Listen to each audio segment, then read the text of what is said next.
Howdy, folks. Today we are going to be checking out the Thieaudio Legacy 9. So these IEMs are made from wood. I think it's some type of hardwood. And then they're polished and coated with a resin, acrylic resin. They're very pretty. Each one is sort of a custom build. As you can see, they are in fact vented. There's a nice little vent. They have a metal tip nozzle. And so these are a friend of mine's who sent them to me to review and check out, which I really appreciate. Mr. SPADE from the Linsoul chat, excellent fellow. So I just wanted to give him a heads up. These are his pair, and I believe he ordered these as they are. Okay, so what do these have? These are 8 balanced armature IEMs and one, I believe, 10 millimeter dynamic driver. That's sort of the legacy deal. That's the dynamic driver. They've also got a Thieaudio Legacy 3, which is 2 balanced armatures and one 10 millimeter dynamic driver, which I'll be rating or checking out very soon. Anyways, so I just want to give you a nice macro shot of these bad boys. They're really pretty. I like them. Interestingly, in like full sunlight, they look like this, and then sort of in a dark house, they're much more muted, sort of brown blackish. But this is what they look like in full sun, so that's nice. I do like them. I think the wood is definitely a step up from just like a pure resin. And I think likely they, like if you were to drop them, of course I'm not going to do anything like that, but if you were to drop them, I think maybe the wood would be a little more sturdy than a pure acrylic resin, maybe. Just a thought I had. Cool. So they came with a reasonably nice cable. I like it okay. It's a hair heavy, so like I do my a lot of my headphone listening in the mountains, and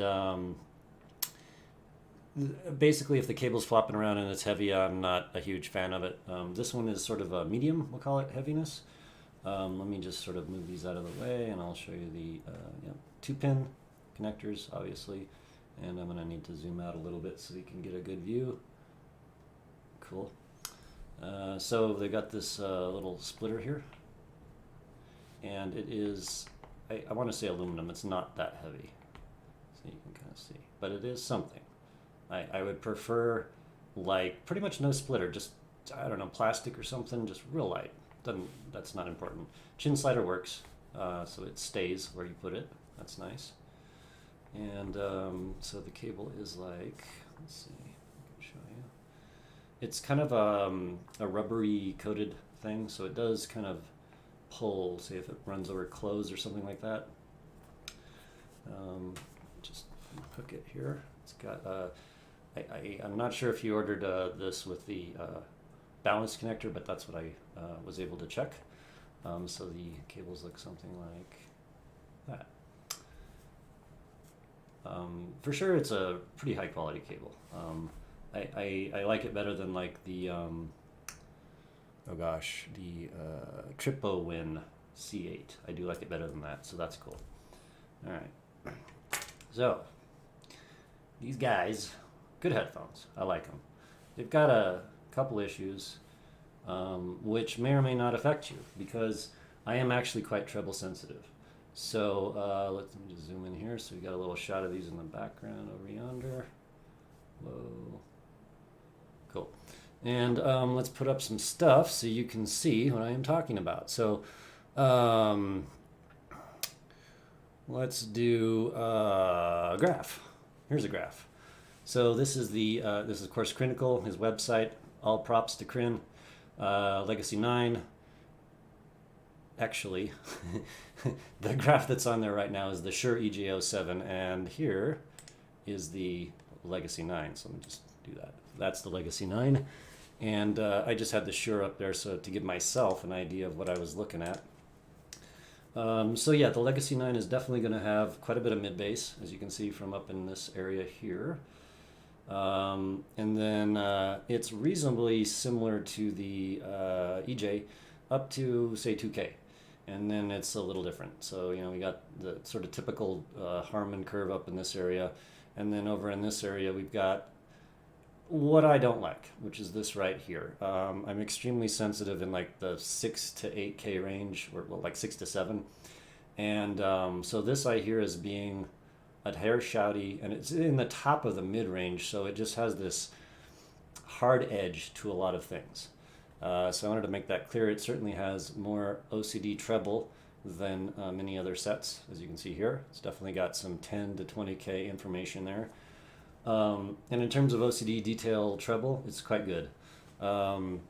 Just to do this, let me kill off the EJ, and we'll pin and the Legacy 9, and then we'll try the Voyager 14. So I did, in fact, own the Voyager 14, and I do hear this part of the graph as being a little more peaky in that upper mids, lower treble, we'll call it. So I don't like that quite as much as the V14 in the upper end. It is what it is. It's a little peaky. But it does have a bit more OCD detail information, say between 10 and 20K. But like I said, this area is a little bit of a hot spot for me. But other than that, they're fairly similar. However, at least from the graph, the V14 has 4 Sonian vented balanced armatures, and then of course the Legacy 9 has just the 10 millimeter dynamic driver. And in practice, as you can see from this, the V14 shows up as a little bit less in terms of bass than the Legacy 9. And I do hear it like that as well. The Legacy 9 is quite potent in the bass. I actually like a little less mid bass than what it's got in its tuning. It's just a personal thing. So I just want to bring that up. So moving on, let's check out my ratings of this headphone. Let's get rid of our Excel. Let's see, and get rid of Firefox and bring up some Excel. And here's our my spreadsheet of my ratings. And let me just pull up the Legacy 9, which is right at the bottom there. Okay, cool. So, oops, going to highlight that for me? I guess not. Anyway, bottom one. Okay, I did delete the timbre line. It's just meaningless, and after I thought about it, it was just like, that's just useless. It's not helping anything, so off it goes. And instead of it, I included something called volume scaling, which is this line right here. And volume scaling is what I hear a headphone is doing. As you turn it up, it needs to follow the Fletcher-Munchen curve. I probably said that wrong, but that is a loudness scale. It's basically sort of how human ears hear things as you turn them up, more energy. And some headphones basically ignore that entirely. Some headphones, based on the way they are tuned, just do that naturally. And some headphones have a purposeful change of the tuning as volume goes up. As of right now, I don't know of any headphone makers or manufacturers that actually talk about that, which is interesting. So it's basically just going to be like, let's figure it out. Let's see what we can hear. I just wanted to make that clear. Volume scaling is a new metric on my chart. But let's go ahead and start here with coherency on the Thieaudio Legacy 9. So coherency is, of course, if there's any gaps in the sound spectrum, maybe crossovers, phase problems. And unfortunately, the way that the Legacy 9 is doing its spectrum, its frequencies tuning is, it's got a hell of a lot of OCD detail. It's got a little bit too much high mids for my own personal tastes, and less mid-mids than I actually like. So it sounds V-shaped. I don't think any phase issues, so that's good. But the coherency, basically what happens for me is that I hear a hole between like the high treble and the high mids and the super OCD treble. There's like this gap there that my ears aren't hearing because the really high treble is pushed It's definitely more than studio accurate. A lot of folks like that. It's like a total tuning, top of the line. They definitely do that on most of the top of the line sets. They're going to be increasing the treble energy and compressing the dynamic range of it a little bit. So what ends up happening is in a mix, say like a cymbal hit, which normally in the mix would be pretty far below the vocals and maybe just writing sort of in the drum area, which generally in a lot of tracks, unless it's a drum solo, is not going to be the center of the mix. It's not going to be the thing that you're supposed to listen to. So a lot of total sets will actually compress the high end, and I've listened to this a lot, and I'm pretty sure that's what's going on, and then they boost it. So you don't get sibilance, but it is in fact higher than was mixed in the original track. Any case, so we're going to give it a 6, which is to say I hear a little bit of problems. It doesn't sound perfectly coherent because of the pushed treble, and then also the mids are dipped out to a point that I don't like. So not terribly coherent, not the worst I've heard by far. It's okay. So color and accuracy of sound. Again, all that I just talked about, it is colored quite a bit. So we're going to give it a 6 out of 10. Is there any magic or special factors, a wow factor that this headphone has? And actually there is. Just the tuning itself, the nice OCD detail treble with no sibilance, really big, nice fat bass, and then we'll say relaxed mids. You add all that together and what you get is a pretty nice coherent sound. I do think that it is best to listen to this at like a medium volume, say on the lower end of medium. As you get up higher, the treble is going to get a little bit piercy, a little bit much, depending on the track, of course. And I should mention that classical acoustic instruments really do sound quite good on these because of that little extra treble boost. It just makes them sound a little bit more vivid, a little more lively, shall we say. So actually there is quite a bit of special factor on this, and I think a lot of folks will like it a lot. Compared to, say, like the V14, the bass is better.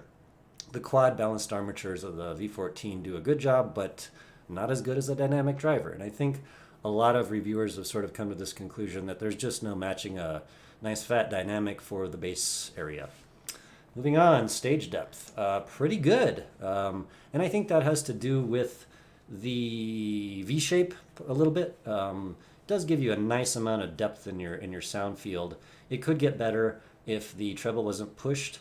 It would sound like the edges of your sort of the reverb in your tracks are not being chopped at like maybe a little bit wider than your head.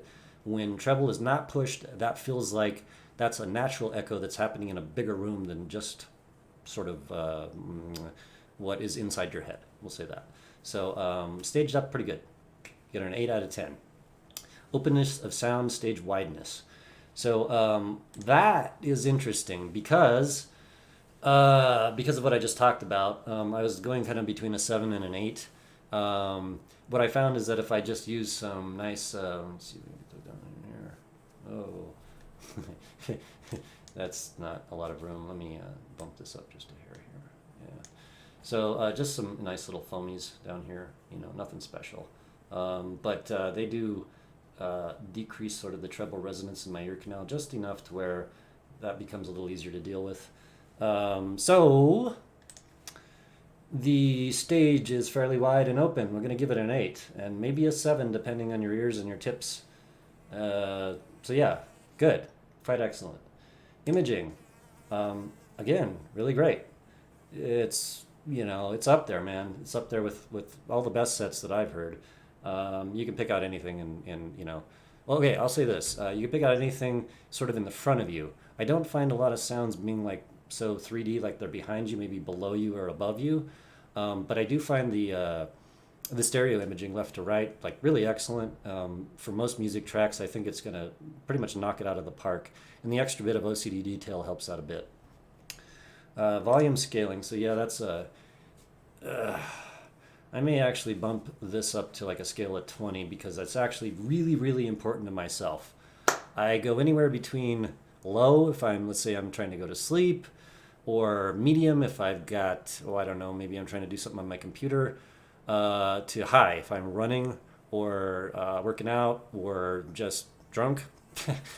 Let's blast that sucker. So anyway, yeah, as you turn this guy up, the high balanced armatures do not relax at all. So they just keep going up in energy pretty linearly. So it gets a little rough. Probably a medium is going to be about as high as you want to listen to these. However, it sounds really nice at medium volume. So volume scaling is like better than average and not as good as I'd like. Okay, pressure buildup. These are vented. I have no problems. If I shove them in my ears as hard as I can with any tip, I don't hear a driver crinkling, crackling. So that's nice. We'll give it a nice 2. No pressure buildups. And also hiking, nothing there either, which is nice. Isolation, very good. So let me go back over here just real quick. Let's see. All right. So just to show you, these are really nice. It's almost like a custom type fit. The bores are small enough to where you're going to find pretty much any tip will fit. So it leaves a nice wide open stage for you to figure out how to get these in your ears well. And so if I get these and bottom them out in my ear, they actually like flatten, they completely seat in my outer ear, and I get a really, really good isolation out of these, which is impressive. I think probably due to the design and then the size of the tip here. So I like that a lot. Let me go back. All right, so we're going to give it a 4 for isolation out of 5, which would be like maybe an etymodic. Really good. Bass. So this would be higher if there was less mid bass. I'll just say it right off. I don't like a lot of mid bass. It's not so much that it veils the mids. It's just that my personal preference, I really like the mids to shine. I do not like a lot of high bass interfering in my brain. And it tends to make the rest of the spectrum clearer perceptually to myself. So I'm going to give it a 7, which is to say quite good. If it was tuned slightly differently, it might get an 8. But say for instance, the EJ07, that's better. It just has a lot of better bass for me. It sounds more like, for instance, having a 2.1 setup with a subwoofer versus this guy, which sounds like having 2 monitor speakers maybe ported, but no subwoofer. So you get more mid bass and not quite as much really low end grunt, say around 20 to 30 hertz. Pretty good, could be better. Mids, we'll give it a 7. So they are this is V-shaped. They're dipped a hair compared to what I like, but they are nice and textured. I don't find myself going, gosh, there's like some smeary stuff going on or dullness or anything like that. Very nice. We'll give it a 7. I do wish that they had pushed the mids a bit higher. And like from the graph, let's see, if I pull that up, get this off here. So I guess what I think is going on is, let me just get the EJ out here. Hang on. Let's see, 9, this is a Shure EJ07. All right, so I think, God, it's so weird. Like, this looks really similar. So maybe what I'm hearing is right here around 3K and just a little bit extra 4K, 5K, possibly. So it sounds a little more bold to me and vivid and rich. It's also possible the drivers are just doing their thing. So yeah, mids are like, okay, pretty good. I wish they were a little better, but like they're not going to make anyone disappointed, I don't think, unless you're a mid freak like myself, and then maybe so. So let's put this back up. All right, where are we? We are on mids. Okay, details, detail. So detail on this is actually quite excellent, as you might imagine. It's got 8 balanced armatures. They tuned it pretty well. I do not hear sibilance in any tracks. It gets close on some really, so like a track that I hear as being really close is 4 a.m. by Kaskade. You should listen to that track. That's definitely a go-to track for me for figuring out if something is gonna have a sibilance or it's gonna get a little too hot in that area. And also, by the way, I wanted to say for mids, I did find a song that did not. So this illustrates the dipped out mids. So that's it's a band called Little Tempo. It's I think it's Japanese. They're a Japanese reggae band, sort of instrumental reggae.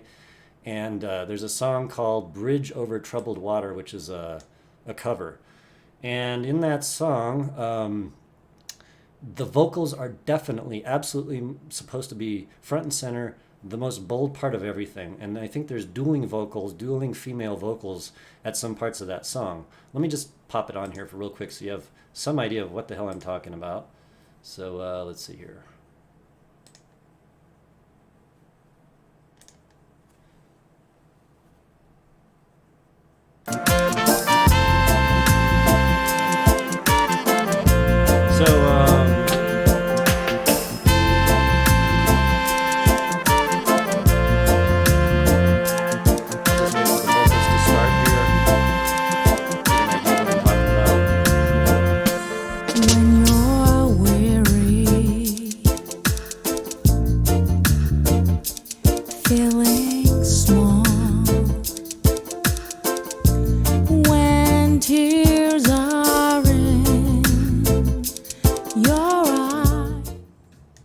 Okay, so in that track, I'm sure you can hear the vocals are pretty much the star of the show. There's definitely some, it's a good high quality track, recorded well.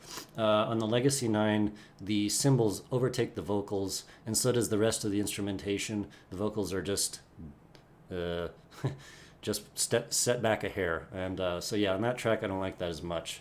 A track I really did love them on was some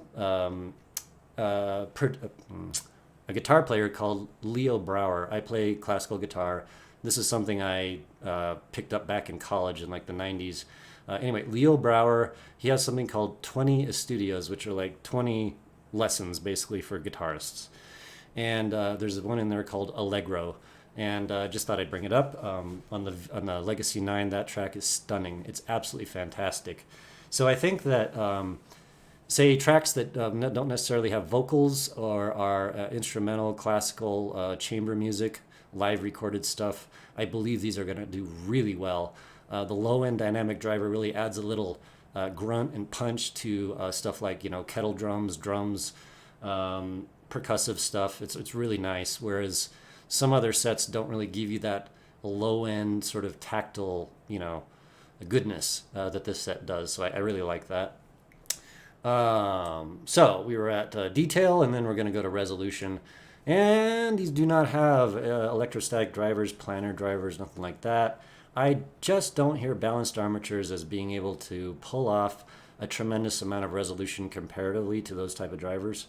This is really good, so I'm going to rate it about a 7. Like the V14, they just add so many Balanced Armatures that the resolution just goes up naturally. That's what I think. So moving on, we have binaural. I played some binaural tracks. 3 is maybe a little bit high. It's out of 5. So it's either going to be a 2 or 3. The push treble causes the, binaural tracks to be a little bit fake sounding. Not like you're standing in a room, but like you're listening to a recording of that. So, okay. 3 or 2. And then special features. There are no tuning switches and no extra jazz in there, so they get nothing extra. And actually, I do wish there were tuning switches. I was thinking about that. If I could just, you know, coming from the graph over here, let me do that. I really wish I could chop down this section right here of the Legacy 9, you know, bump that down, maybe have the mids come up a hair, and even the bass come down a hair. So like if they had the tuning switches, seems like that would be good, but they didn't, so it is what it is. Okay, so overall, this set is a bit too bright for me, depending on my mood. I like it. I do like it a lot for the money, $550. I'm going to say that I will wreck it for somebody that's really into OCD treble, that likes the look, the customization. I'm pretty sure you can get these in a full custom. So that's definitely a positive. Build quality is excellent. Fit and finish is excellent. And so then on my chart here, on the first column here is my overall ratings. So the L9 gets an 88. Now the L3, by the way, just if you're looking at that and going, I need to give that another listen, which I'm going to do right after this. And I will probably adjust these scores a little bit. This was my first impression. But I wanted to get the Legacy 9 reviewed. It's a hot topic, hot item. It's a very nice IEM. Thieaudio is doing a damn good job making a name for themselves in chi-fi.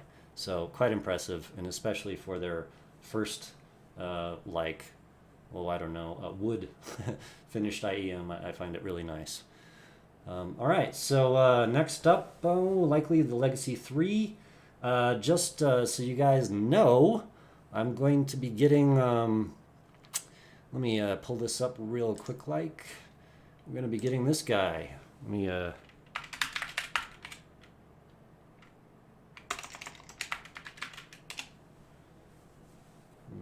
make that front and center here.